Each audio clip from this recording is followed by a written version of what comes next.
கோவை பேரூர் சாந்தலிங்க ஆதீனத்தில் உள்ள மருதாச்சல அடிகளாரை சந்தித்து பாஜக மாநில தலைவர் அண்ணாமலை ஆசி பெற்றார். கோவை மக்களவை தொகுதி வேட்பாளராக அறிவிக்கப்பட்டுள்ள அண்ணாமலைக்கு பேரூர் ஆதீனத்தின் சார்பில் வரவேற்பு அளிக்கப்பட்டது. ஆதீன பீடத்தில் அமர்ந்திருந்த மருதாச்சல அடிகளார் சிவபதிகம் பாடி அண்ணாமலைக்கு பொன்னாடை மலர் கிரீடம் அணிவித்து திருநீறு பூசி ஆசி வழங்கினார். பின் திருச்சிற்றம்பல மேடையில் உள்ள நடராஜ பெருமானை வணங்கிவிட்டு அண்ணாமலை சிறப்பு வழிபாட்டில் ஈடுபட்டார். மடத்திற்கு வெளியே செய்தியாளர்களை சந்தித்த அண்ணாமலை கோவையில் நிலவும் தண்ணீர் பிரச்சினைக்கு தீர்வு காண வேண்டும் என தமிழக அரசை வலியுறுத்தினார். வரலாறு காணாத குடிநீர் பிரச்சனை கோயம்புத்தூர் நகரத்தில் இன்னைக்கு இருக்கு. வரலாறு காணாத பிரச்சனை.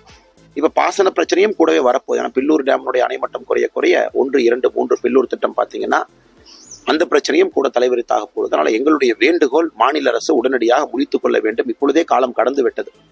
இதை சரி செய்வதற்கான எல்லா முயற்சியும் போர்க்கால நடவடிக்கை எடுக்கணும்.